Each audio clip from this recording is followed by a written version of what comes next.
지난 동영상에서는 비타민C와 감기, 독감, 면역력에 대한 임상 연구들을 총정리했었는데요. 현재 코로나19 환자들이 창궐하고 사망자가 폭증하고 있는 뉴욕에서는 중증 환자들에게 비타민C 메가도스 정맥주사 요법을 시행하고 있다는 소식도 들리네요. 자, 오늘은 비타민C 못지않게 많은 연구가 진행된 비타민 D의 감기, 호흡기 감염증, 면역력 관련 임상 연구들을 총정리해 보겠습니다.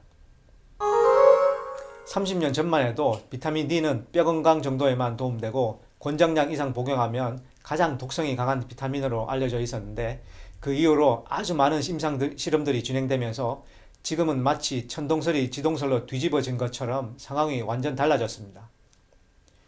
제 개인적으로는 비타민 D 효과를 적지 않게 보았습니다. 반복되는 얘기지만 제가 어릴 때부터 몸이 허약하여 30대 중반까지 매년 5, 6회 환절기 겨울철마다 감기에 걸렸고, 감기 끝 마른 기침을 기본 한 달, 길게는 6개월까지 한 적이 있을 정도였습니다. 겨울에 기침 시작해서 한여름이 되어 끝났죠. 그런데 15년 전부터 미국 영양의학 대체의학을 본격적으로 공부한 이후로 면역력 및 폐, 기관지에 좋은 영양소, 천연 허브 성분 여러 가지를 복용하면서 감기와 기침을 거의 안 하게 되었는데, 그중 하나가 바로 비타민 D였습니다. 비타민 D의 감기 호흡기에 대한 효과를 몸소 경험한 셈이죠. 하지만 오늘은 제 개인적인 경험과는 상관없이 모든 과학적인 임상 실험 결과들을 최대한 객관적으로 총정리해 보겠습니다. 첫 번째, 미국 국립보건원 NIH에서 펀딩하고 런던 퀸 메리 대학이 주관한 전 세계 21개 기관 25명의 연구자들이 공동으로 진행한 광범위한 메타 분석 연구에서 미국, 영국, 일본, 캐나다, 호주, 뉴질랜드, 핀란드, 인도 등 총 14개국 11,321명의 다양한 성별 연령을 대상으로 체계적으로 진행된 25개의 Randomized Double-Blind Placebo-Controlled 무작위 이중맹금 플라시보 대조군 임상실험을 분석하였는데, 효과가 없다는 연구도 일부 있지만 연구자들은 전반적으로 비타민 D가 호흡기 감염증 위험을 낮추는 데 효과가 있으며 특히 비타민 D가 부족한 사람들에게 효과가 좋았다는 결론을 내렸습니다. 매일 혹은 매주 비타민 D 복용하는 것이 감기, 독감, 폐렴 등 급성 호흡기 감염증 발생을 평균 10% 줄였으며, 특히 혈중 비타민 D 농도가 25 나노몰 per 리터 이하로 부족한 사람들에 있어서는 급성 호흡기 감염증 발생이 절반으로 줄었다는 결과를 얻었습니다. 이 광범위한 메타 분석 연구 결과가 비타민 D의 감기, 독감에 대한 효과를 통계적으로 가장 정확하게 설명한다고 보는 것이 타당하겠습니다.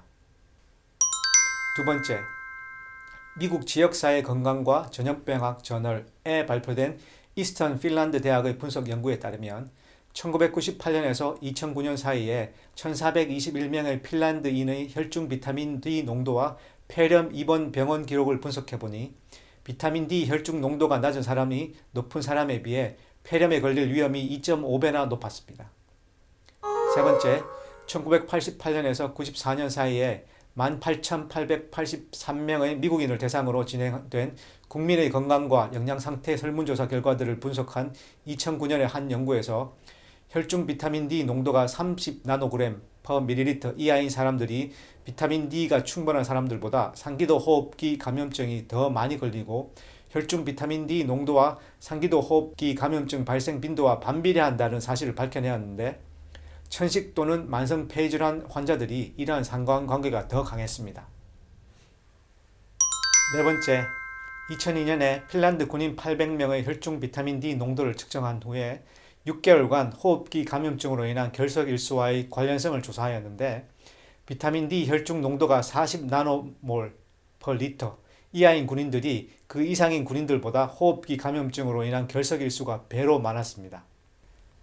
다섯 번째, 비타민 D와 면역 시스템과의 밀접한 관련성에 대한 동물 및 사람을 대상으로 한 임상실험도 많습니다. 비타민 D가 단핵구, 대색세포의 식작용, T림프구 활성화, 그리고 상기도 폐에서 인플루엔자 바이러스 및 여러 항원을 억제하는 여러 면역물질 생성 촉진 등 innate immunity, 즉 불특정 항원에 대한 포괄적 면역력이죠. 향상 기능이 있으며 이뮤노글로불린, 항체조, 생성 촉진 등 어댑티브 이뮤니티, 즉 특정 항원에 대한 면역력, 강화 효과가 있다는 다양한 인비트로 실험, 인비보 실험들이 여러 건 있습니다.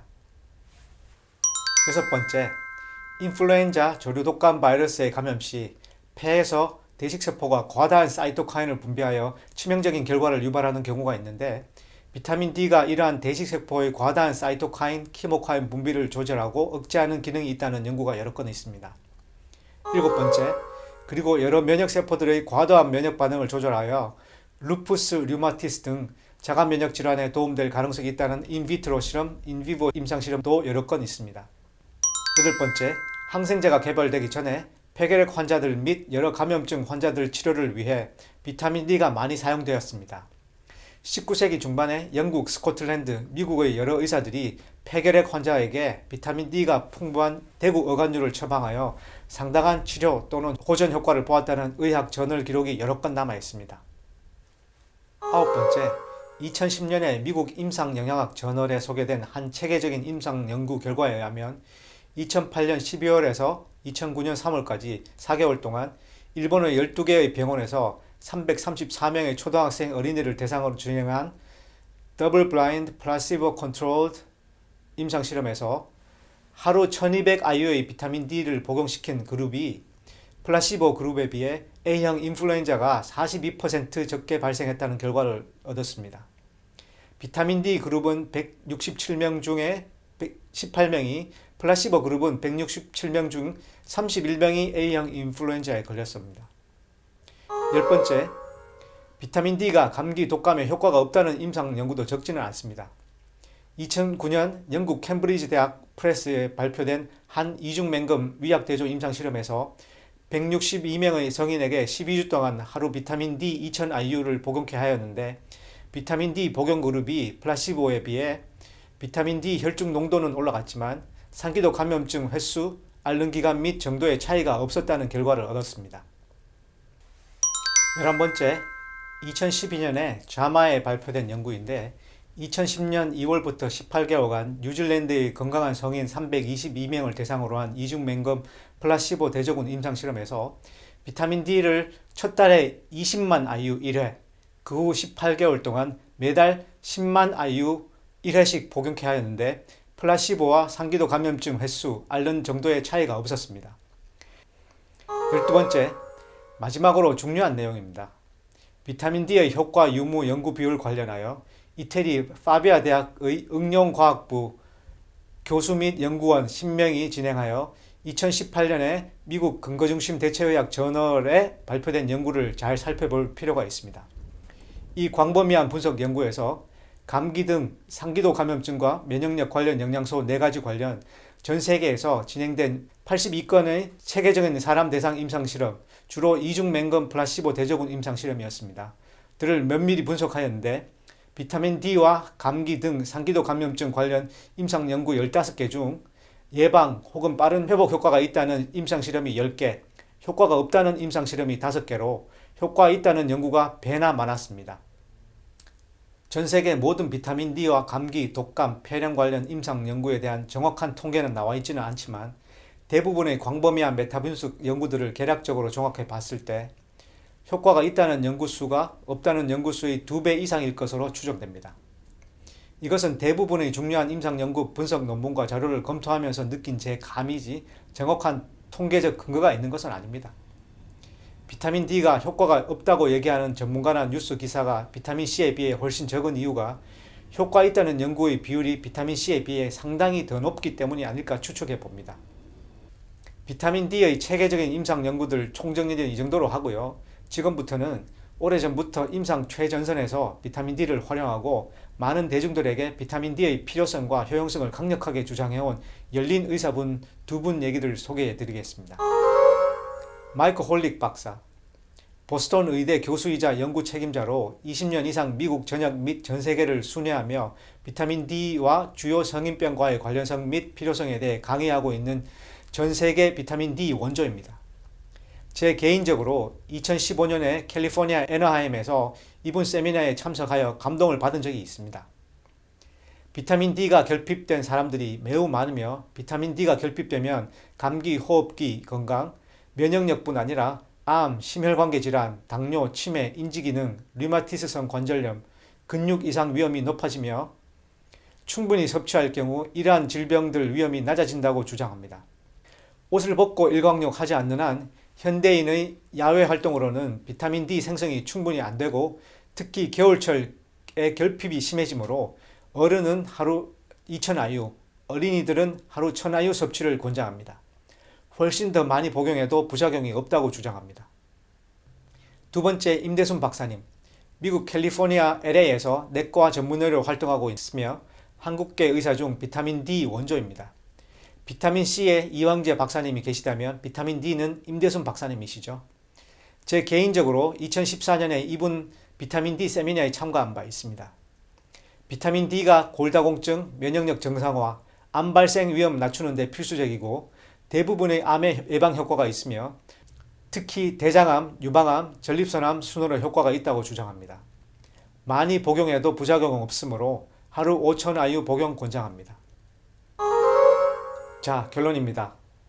비타민 D가 감기, 독감, 폐렴 예방 및 빠른 회복에 어느 정도 도움될 가능성이 있다. 2. 특히 비타민 D가 결핍된 사람들에게 있어서 감기, 독감, 폐렴 등 호흡기 감염증 예방 및 알런기관 단축 효과는 가능성이 상당히 높다. 3. 비타민 D가 여러 메커니즘으로 면역 시스템에 영향을 미치며 부족한 면역력을 향상시키고 과잉 면역 반응을 억제할 가능성이 상당히 높다. 4. 햇볕 쬐기로 비타민 D가 충분히 생성되기 어렵고 결핍된 사람들이 매우 많으며 특히 겨울철에 결핍이 심해지므로 비타민 D 복용이 필요하다. 어린이는 하루 최소 1000IU, 성인은 최소 2000IU 복용 권장되며 5000IU 정도 복용해도 부작용이 없다. 5. 요즘처럼 면역력이 필요한 시기에 부작용도 없고 경제적 부담도 없으며 다양한 건강 증진 효과가 있는 비타민 D를 충분하게 복용하지 않을 이유가 없다가 제 결론입니다. 제 개인적으로는 요즘과 같은 비상시국에는 면역력 최대화를 위해 비타민 D 2000IU 정도는 기본 영양소로 복용하고 그 외에 면역력 강화, 감기 바이러스 저항력 향상에 도움될 가능성이 높다는 임상 연구 결과들이 많은 비타민 C, 아연, 셀레늄 및 몇몇 전형 성분들을 함께 복용하는 것이 각기 다른 메커니즘으로 시너지 효과를 발휘하므로 가장 효율적이라고 생각합니다. 다음 동영상에서는 아연, 셀레늄 및 에키네시아, 엘더베리, 베타글루칸 등 전형 성분들의 감기 면역력에 대한 효과에 대한 체계적인 임상 연구 결과들을 정리해 보겠습니다. 감사합니다.